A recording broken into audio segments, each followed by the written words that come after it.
کبھی بھی statesman produce نہیں کیے ہیں، بلکہ ایسے پولیٹیشنز دیے ہیں جو مورلی یا پھر کمپیٹنسی کے حساب سے انکمپیٹنٹ اور کرپٹ ہیں، ایسے پولیٹیشنز پروڈیوس کیے ہیں اس سسٹم نے. یہ کنکلوژن ان کی کس بیس پہ ہے، اس پہ ڈبیٹ ہو سکتی ہے. یہ بھی بات کرتے ہیں آتھر کی جو سسٹم ہے اس میں ایسے اذہان یا ایسی فکر کو فروغ دینے کے بجائے جو ضمیر یا کانشینس کی آواز ہو اور جس میں بات ہوتی ہو اخلاقی اقدار کی، اس کے بجائے یہ سسٹم فیور کرتا ہے فلیٹری کو، یعنی کہ خوشامد یا کسی کی بیجا تعریف کرنا تاکہ اس سے کوئی مراد یا اس کی خوشنودی حاصل کی جائے. تو اس طرح کے یہ ٹریٹس کو، اس طرح کے بیہیویئرس کو یہ پروموٹ کرتا ہے، فوسٹر کرتا ہے. ایگزامپل کوٹ کرتے ہیں جس میں انڈیا میں ایک اسٹیڈیم ہے جو کہ 2010 میں کامن ویلتھ میں پارٹیسپیٹ کرنے والے ایتھلیٹس کے لیے بنایا گیا تھا کہ وہ تیاری کر سکیں، اور بعد میں یہ ٹاپ یا ایلیٹ ایتھلیٹس ہیں ان کو ڈیلی بیسس پہ پریکٹس کے لیے ان کو دیا گیا. تو ایک ایونٹ ہوا مئی 2022 میں کہ جس میں شام کا وقت تھا جب ان ایتھلیٹس کو زبردستی اس اسٹیڈیم سے باہر نکلنے کا کہا گیا. تو وجہ اس وقت معلوم نہیں ہو سکی. بعد میں پتہ چلا کہ وہاں دہلی کا کوئی ایک ہائی رینک بیوروکریٹ تھا، تو اس نے اپنی فیملی کے ساتھ، یعنی اپنے اس کتے کو ٹہلانے وہ لے کے آ رہا تھا اس اسٹیڈیم. تو اس لیے ان سب کو ڈسٹرب کر کے اسی ایک بیوروکریٹ کو وہ ٹائم دینے کے لیے یہ سب کیا گیا. تو آپ آتھر یہاں پہ اس میسیج کو اس لیے کوٹ کرتا ہے کہ یہ بیوروکریٹس ہوتے ہیں یا ڈپلومیٹس ہوتے ہیں، یہ بھی فرسٹ کلاس سٹیزنس ہی ہوتے ہیں اسٹیٹ میں. Second class rest of the populous یا ریسٹ آف دا ماسز، ان کی جو اسٹینڈنگ ہوتی ہے یا ان کا جو اسٹیٹس ہوتا ہے وہ سیکنڈ کلاس سٹیزن کا ہی ہوتا ہے. ایک اور ہسٹوریکل ریفرنس یہاں کوٹ کرتے ہیں رائٹر، اور بتاتے ہیں کہ 1930 کے اندر ایک امریکن ہسٹورین ولیم ڈورنٹ آتے ہیں انڈیا، جس دوران وہ ایک کتاب بھی لکھتے ہیں، دا اسٹوری آف سویلائزیشنز. تو وہ ایک فگر کوٹ کرتے ہیں کہ جس میں بتاتے ہیں کہ جو پاپولیشن ہے انڈیا کی اس وقت کی 350 ملین، تو ان کے انڈین پاپولیشن کے لیے 350 ملین کا بجٹ ایجوکیشن پہ اسپینڈ ہو رہا تھا، جبکہ یہ جو فگر ہے، اسٹیٹسٹکس ہیں، اتنی ہی رقم ان کے اپنے ملک اسٹیٹس کے اندر نیو یارک میں پاپولیشن پہ اس کا دگنا خرچ ہو رہا ہے، جہاں پہ آبادی محض 7 بلین ہی ہے. تو یہ جو ڈیفیشنسی ہے ہمارے ریسورسز ایجوکیشن جیسے سیکٹر پہ جو ہم اسپینڈ کرتے ہیں، وہ صرف اس وقت کی بات نہیں ہے، بلکہ آج بھی پاکستان یا انڈیا یا سب کانٹیننٹ میں دیکھا جائے تو بہت ہی کم جنرلی بجٹ ایلوکیٹ ہوتا ہے اس سیکٹر پہ، ایجوکیشن کے سیکٹر پہ. تو آپ دیکھیں یو ایس کی بات کریں تو 11,700 $US اسپینڈ ہوتے ہیں آج، جبکہ $80 ہم ایک انڈیویجول پہ ایجوکیشن کی مد میں، تعلیم کی مد میں خرچ کر رہے ہوتے ہیں.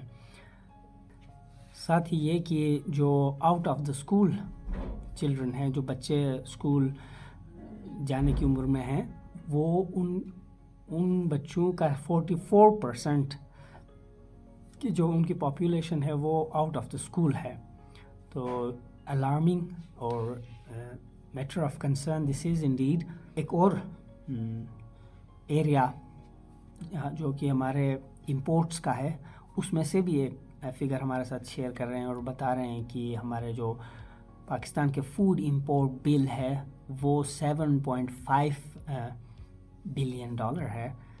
اور پھر ایسے ملک کے لیے کہ جس کے بارے میں یہ تاثر ہے کہ یہ اکانومی کو ایگریکلچر بیک کرتی ہے، تو فوڈ کی مد میں ہی ہم امپورٹ $7.5 بلین کی کرتے ہیں. تو یہ بھی ایک ایریا آف کنسرن ہے. اور جسٹس کی بات کی جائے، عدل و انصاف کے حوالے سے، تو 140 ممالک کی فہرست میں پاکستان کا نمبر 139 آ رہا ہے.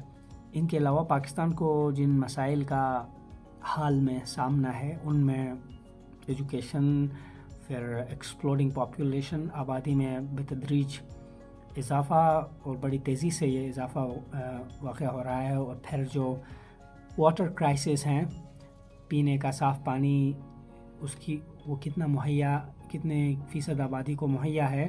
اس کے علاوہ ہیلتھ سروسز، صحت کے حوالے سے کیسی فیسلٹیز کس اسٹینڈرڈ کی کتنوں کو اویلیبل ہیں. پھر انفلیشن جو کرونیکل ہے، مطلب کہ یہ ختم یا رکنے کا کوئی معاملہ نہیں، بتدریج بڑھتا ہی جا رہا ہے.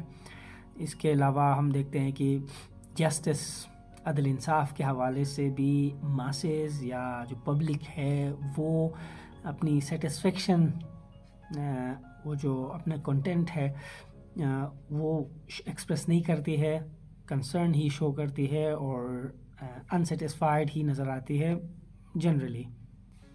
ان سب کے اوپر ایک اور مسئلہ جو درپیش ہے وہ ہے برین ڈرین کا، کہ جو educated, talented, fresh blood youth جو ہے وہ پریفر کرتی ہے کہ وہ پاکستان سے باہر کہیں جائے، وہ اپنے لیے سورس آف انکم جنریٹ کرے، اپنے لیے کوئی بزنس یا ایسا کوئی پروفیشن چوز کرے جہاں اس کو فائنینشیل ریوارڈز پاکستان یا اپنے ملک کی نسبت بہتر ملے.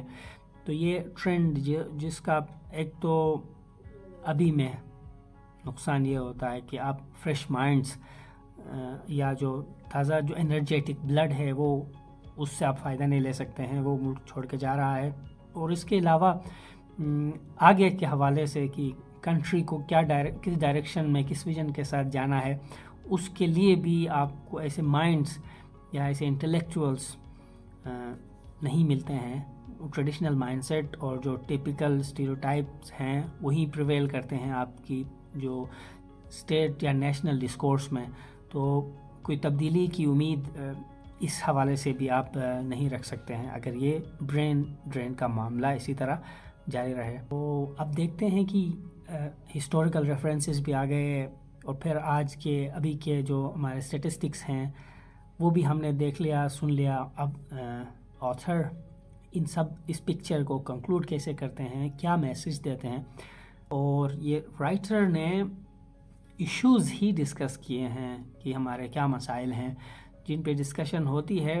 اور پھر شاید جو ان کا جو ٹائٹل تھا اس آرٹیکل کا، رائٹ اپ کا، کہ اسٹیٹسمین ہم کیوں نہیں پروڈیوس کر سکے ہیں. تو شاید یہی بتانا چاہ رہے ہیں کہ اسٹیٹسمین پروڈیوس کرنے کے لیے اس کی تعلیم پہ خرچ جو جتنا ہونا ہے وہ ہم نہیں کر رہے ہیں. اسٹیٹسمین پروڈیوس کرنے کے لیے ایجوکیشن کے ساتھ جو ہیلتھ ضروری ہے وہ بھی ایریا ایسا ہے کہ جس کو توجہ کی ضرورت ہے. اس کے علاوہ کوئی اپنی محنت یا ذاتی کوشش یا بتے مسائل سے گزر کے کوئی کوالیفیکیشن یا وہ کوئی اسکل وہ ایکوائر کر بھی لے تو وہ پریفر کرتا ہے کہ وہ پاکستان چھوڑ کے باہر کہیں چلا جائے بہتر اپورچونیٹیز کی تلاش میں. تو شاید یہ اس طرح آنسر کرتے ہیں کہ اسٹیٹسمین کیوں ہم نہیں پروڈیوس کر سکے، یا ہم ایسے اسٹیٹسمین اپنے ملک میں اپنے کام کرتے ہوئے، کنٹری کو لیڈ کرتے ہوئے کیوں نہیں دیکھتے ہیں. اور یہی شاید اپروچ بھی ہونی چاہیے کہ مسئلہ بہتر سمجھا جائے، اس پہ وقت لگے، اس پہ ریسرچ ہو، تحقیق ہو، اس پہ ڈسکشنز ہوں، ٹاکس ہوں، کیونکہ ہر ایک کی اپنی اپنی اوپینین ہے. بعض لوگ یہ کہتے ہیں کہ ملک یا معیشت بدحال اس وجہ سے ہے کہ ہم دین مذہب سے دور ہیں.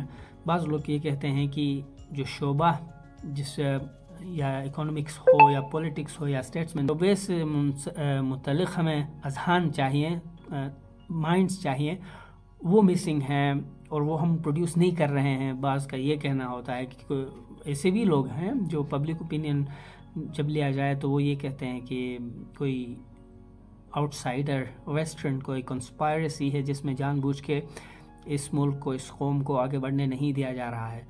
تو اب اس آرٹیکل کے ریویو کو یہاں کنکلوڈ کرتے ہیں، اور میں ایکسپیکٹ کروں گا کہ جو آپ سنیں، پڑھیں، ساتھ میں لنک بھی شیئر کروں گا اس آرٹیکل کا کہ آپ خود جائیں، ریڈ کریں۔ جن کی کمپریہنشن مجھ سے بہتر ہو وہ اس کو بہتر سمجھ سکتے ہیں لازماً، اور اپنی لرننگ کمپریہنشن ضرور شیئر کریں ہمارے ساتھ کامنٹ سیکشن میں۔ Thank you so much.